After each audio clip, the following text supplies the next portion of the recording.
This channel does not promote any violent, harmful, or illegal activities. All content provided by this channel is meant for an educational purpose only. Trinamool panchayat সমিতির সভাপতির গাড়িতে ভাঙচুরের অভিযোগ। হাসনাবাদ থানার খোসালের মোড়ে উত্তেজনা। দলীয় কর্মসূচি সেরে বাড়ি ফিরছিলেন হাসনাবাদ পঞ্চায়েত সমিতির সভাপতি আমিরুল ইসলাম। হঠাৎই তার গাড়িতে চড়াও হয় 5 দুষ্কৃতী। ঘটনাস্থলে পৌঁছে পঞ্চায়েত সমিতির সভাপতিকে উদ্ধার করে হাসনাবাদ থানার পুলিশ। তৃণমূলে কোন দলে এই ঘটনা, দাবি বিজেপি। আমি হাসনাবাদ থেকে কাটাখালি বাড়িতে যাচ্ছিলাম, তখন রামেশ্বরপুর ঘোষণা মোড়ে একদল লোক আমার গাড়ি আটকায়, আমার উপর অতর্কিত আক্রমণ করে, আমার গাড়ি মানে ভাঙচুর করে।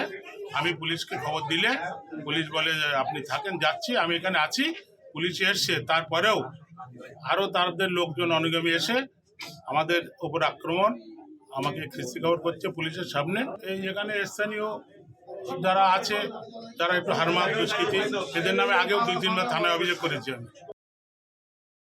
নির্বাচনের আগে তৃণমূল কংগ্রেসের গোষ্ঠীকন্দল প্রকাশ্যে আসার ফল, তৃণমূলের সাংগঠনিক রদবদলের পর নতুন সভাপতি বনাম পুরনো সভাপতির এই দ্বন্দ্ব বহুল প্রচলিত, আর তাই হয়তো আজকে প্রকাশ্যে এসেছে এবং এই ধরনের ঘটনা ঘটেছে। বিজেপি করার অপরাধে মারধর, বিজেপি কর্মীদের বাড়ি গাড়ি ভাঙচুরের অভিযোগ। বাঁশকুড়া শহরের বালিডাংরি এলাকার ঘটনা।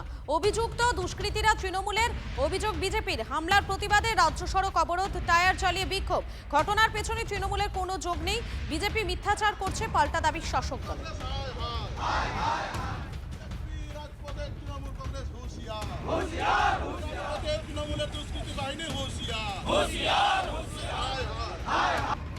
আচমকা একটা কালো রঙের স্করপিও গাড়ি এলো, নেমেই কোনো কথা নেই, উত্তম মাধ্যম মাল বলছে খুব বড় নেতা হয়ে গেছিস না, হ্যাঁ খুব বড় নেতা হয়ে গেছিস, কত বড় নেতা হয়ে গেছিস, হ্যাঁ বলছে কী করছি বলো, বলে না না কোনো কথা নেই, কোনো নেতাগিরি চলবে না এখানে, ঠিক আছে, কোনো বিজেপি নাম যেন না এখান থেকে মুছে যায়।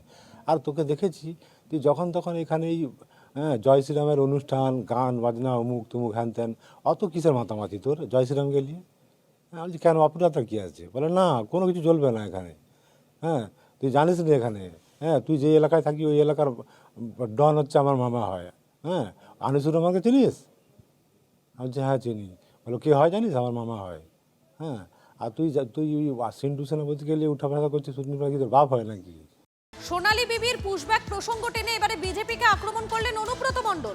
অসমের মতো এনআরসি করে 26-এ বাংলা দখলের ছক ছিল বিজেপির, সেগুড়ে বালি। বাংলায় এসআইআর এনআরসি করে লাভ হবে না বিজেপির। 26-এ 230 আসন পাবেন মমতা বন্দ্যোপাধ্যায়, দাবি অনুব্রত মণ্ডল।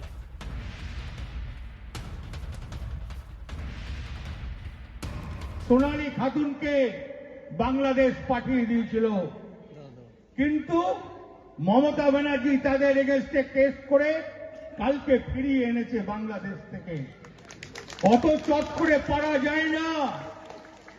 আমাদের এখানে কেউ বাংলাদেশি নাই, আমার এখানে কেউ রোহিঙ্গা নাই, আমার এখানে মায়ানমার নাই।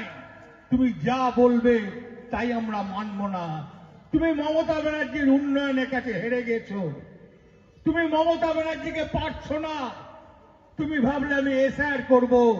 ঘুরে বালি, এটা যে পশ্চিমবাংলা, নাম তার মমতা ব্যানার্জি, সেনাপতির নাম অভিষেক ব্যানার্জি। লড়াই করতে ভয় পায় না। বামফ্রন্টকে তাড়িয়েছি এখান থেকে, এক বিন্দু ভয় পায় না। পার করতে দেবো না এসআর, করতে দেবো না এনআরসি। কেউ জেলে থাকবে না, তারা পশ্চিমবাংলার মাটিতে থাকবে। আমরা আন্দোলন করব না। 26-এ মমতা ব্যানার্জি আসছে, মমতা ব্যানার্জি যত ভোটে জিতবে তত তোমরা ভয় পাবে। আবার মমতা ব্যানার্জি 26-এর ইলেকশনে ব্যাপক ভোটে জয়লাভ করবে এবং 230টা সিট নিয়ে আসবে।